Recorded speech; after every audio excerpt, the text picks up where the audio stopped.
막내가 학교에서 작은 화분에 참나무 모종을 담아왔다. 한 뼘 정도 가녀린 가지에 아이의 손바닥 정도 되는 의외로 큼직한 잎이 2개 달려 있었다. 어찌할지 결정하지 못한 채 두어 주 동안 거실의 커피 테이블 위에서 방치했다. 지금 당장은 관상용 화초 같은 모양이었지만 그 태생 자체는 오크나무였다. 나중에는 얼마나 수려하고 영광스럽게 자랄지 모를 수종이었던 것이다. 그래서 나무 심기 좋은 식목일쯤 되는 빅토리아 데이에 막내랑 같이 모종을 뒤뜰 양지 바른 곳에 심어주었다. 화분에 담긴 흙과 함께 정성스럽게 심고 물도 자주 적셔주었지만 어쩐 일인지 날이 갈수록 잎이 시들어져 가더니 결국 2개의 잎은 차례로 말라 떨어져 버렸다. 심는 방법이 잘못되었을까? 야생의 조건에 견디지 못했을 수도 있었을 것이라는 생각이 들었다. 그렇게 죽은 줄로만 알았다. 그러다 2달 지난 어느 날 잔디를 깎다가 그 모종에 문득 손가락만한 새 잎이 파릇하게 나 있는 것을 보았다. 작은 감동이 밀려왔다. 땡볕에서 잔디마저 시들어가는 참에 누구도 돌보지 않았던 그 시간을 버티고 어린 나무는 그 가녀린 가지에서 새로운 잎을 파랗게 돋아내고 있었던 것이었다.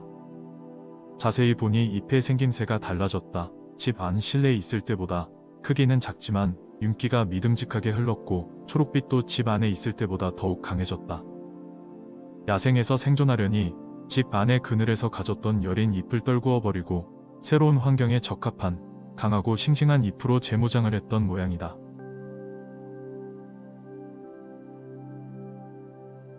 나는 가당치 않게도 가끔 성인들의 세계를 동경할 때가 있다. 자꾸 동경하다 보면 혹시나 그 세계의 발이라도 잠시 담글 날이 어쩌면 올 수도 있지 않을까 하는 미안한 기대도 스칠 때가 있다. 일상의 현실을 살다 보면 그 기대가 얼마나 쉽게 시들어버리는지 반복해서 경험하게 되지만 누가 알겠는가? 사실은 내 등짝에도 날개가 자랄 수 있는 보이지 않는 자리가 있을지. 청소부도 성자가 될 수 있다고 하니 은밀하게 희망을 간직해 봄직도 하다. 마치 산 중턱에 사는 사람보다 깊은 골짜기에 있는 사람이 별을 더 알아보듯 어쩌면 거룩함에서 거리가 먼 사람일수록 거룩함을 더 잘 헤아릴지도 모른다.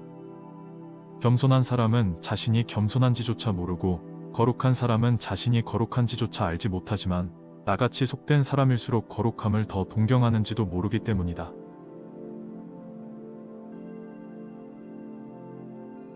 세상에는 2 종류의 부류가 있다고 한다. 자신이 성자인 줄로 착각하는 죄인들과 자신이 죄인이라고 생각하는 성자들이 바로 그것이다. 소크라테스의 말과 비슷하다. 그는 세상에는 자신이 현명하다고 생각하는 바보들과 자신이 바보임을 알고 있는 현인들 2 부류가 있다고 했다. 어쨌든 성자가 되기를 포기했거나 스스로 속물이라고 여기는 사람까지 포함하여 모두가 성자야말로 인간이 도달할 수 있는 가장 고결한 지점이라고 인정하는 듯하다. 그런데 놀랍게도 누구나 노벨상을 탈 수는 없지만 누구나 심지어 청소부도 성자가 될 수는 있다고 했다. 성자는 거룩한 사람이라는 뜻이다. 그런데 무엇이 거룩한가에 대해서 알기란 쉽지 않다. 시간과 공간에 다 들어가지 않는 것, 그래서 부분으로 쪼개어지지 않는 것은 모두 과학으로는 알 수 없기 때문이다.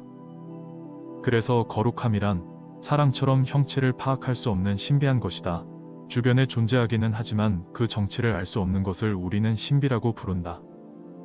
왜 이몽룡은 춘향이와 사랑에 빠졌는가? 어릴 때의 성장 환경, 친구에게서 받은 영향, 호르몬의 화학 작용 등 그 원인에 대해서 구구절절히 연구해 볼 수는 있겠지만 사랑은 근본적으로 시간과 공간에 들어가지 않는 신비한 것이고 그래서 항상 예측을 벗어난다. 알파벳을 안다고 해서 로미오와 줄리엣이라는 작품을 모두 이해하지는 못하는 것과 같다.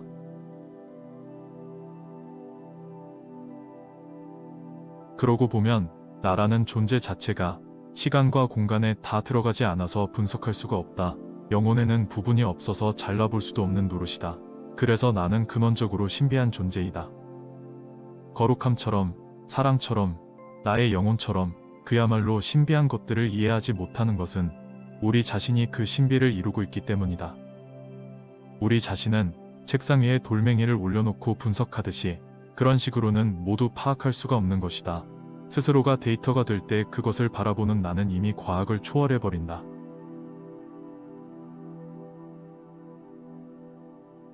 마르셀이라는 철학자는 사람이라는 존재를 알려면 성자라는 거울을 통해서 보아야 한다고 했다. 무엇을 이해하기 위해서는 그 완벽한 상태를 먼저 알아야 한다는 것이다. 도토리 모종은 성장한 도토리 나무라는 관점에서 이해해야 하고 뱃속의 아기는 태어나 성숙해진 몸의 관점에서 이해해야 하는 것과 마찬가지이다. 그렇지 않으면 양수에 잠겨있는 태중의 아기에게 코나 팔다리가 필요 없는데도 왜 굳이 코나 팔다리가 있는지를 이해하지 못한다. 의사 역시 병든 사람을 치료하려면 건강한 사람을 먼저 알고 있어야 한다.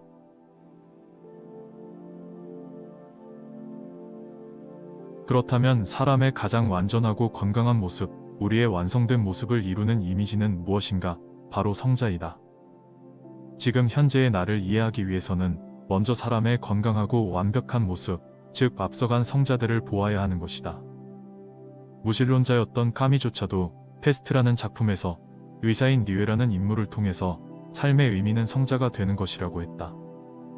리웨는 인생의 의미는 성인이 되는 데 있어 나는 신의 존재를 믿지 않지만 거룩함을 믿어 문제는 신이 없이 어떻게 거룩한 사람이 될 수 있느냐 하는 것이지 하고 말한다. 까미는 불행한 사람이었다.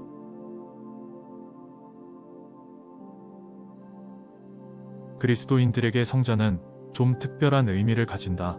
산상수훈에서 예수는 하늘에 계신 너희 아버지가 완벽한 것처럼 너희도 완벽한 사람이 되어야 한다 하고 말한 것이다.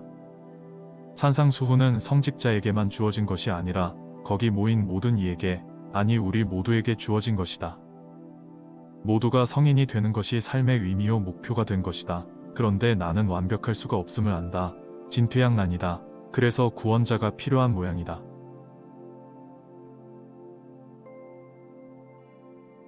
대체로 그리스도인들은 이 정도 하면 설마 지옥에 가지는 않겠지 하고 안도하면서 나머지 시간은 세속에서 호강하며 살려는 경향이 있는 것 같다. 마치 배탈이 나지 않는 선에서 배 터지게 맛있는 것들을 찾아 먹으려는 어린아이들과 같다. 그러나 삶의 목표는 배탈이 나지 않는 것이나 병에 걸리지 않는 것이 될 수 없듯이 지옥에 가지 않는 것도 최종 목표가 될 수는 없다. 우리 삶의 의미와 목표는 성인이 되는 것이다. 얼마나 거기에 다가갔느냐와 상관없다. 그 과정을 완수하지는 못하더라도 자신에게 주어진 엽전 한도 내에서 최소한 그 길을 멀리 걸어보려는 노력을 해야 하지 않을까 싶다. LA의 주교인 베런 주교는 교회의 모든 것, 조직과 전통과 예식과 미사와 교리와 성사와 행사와 교육 등 그 모든 것은 신자들을 성인으로 만들기 위해 오직 존재한다고 하였다. 나도 그 말에 동의한다. 우리는 모두 오크나무 모종일 것이다. 집안에 있을 것이 아니라 야생에서 커다랗고 아름다운 나무로 자랄 운명을 가지고 있는 것이다.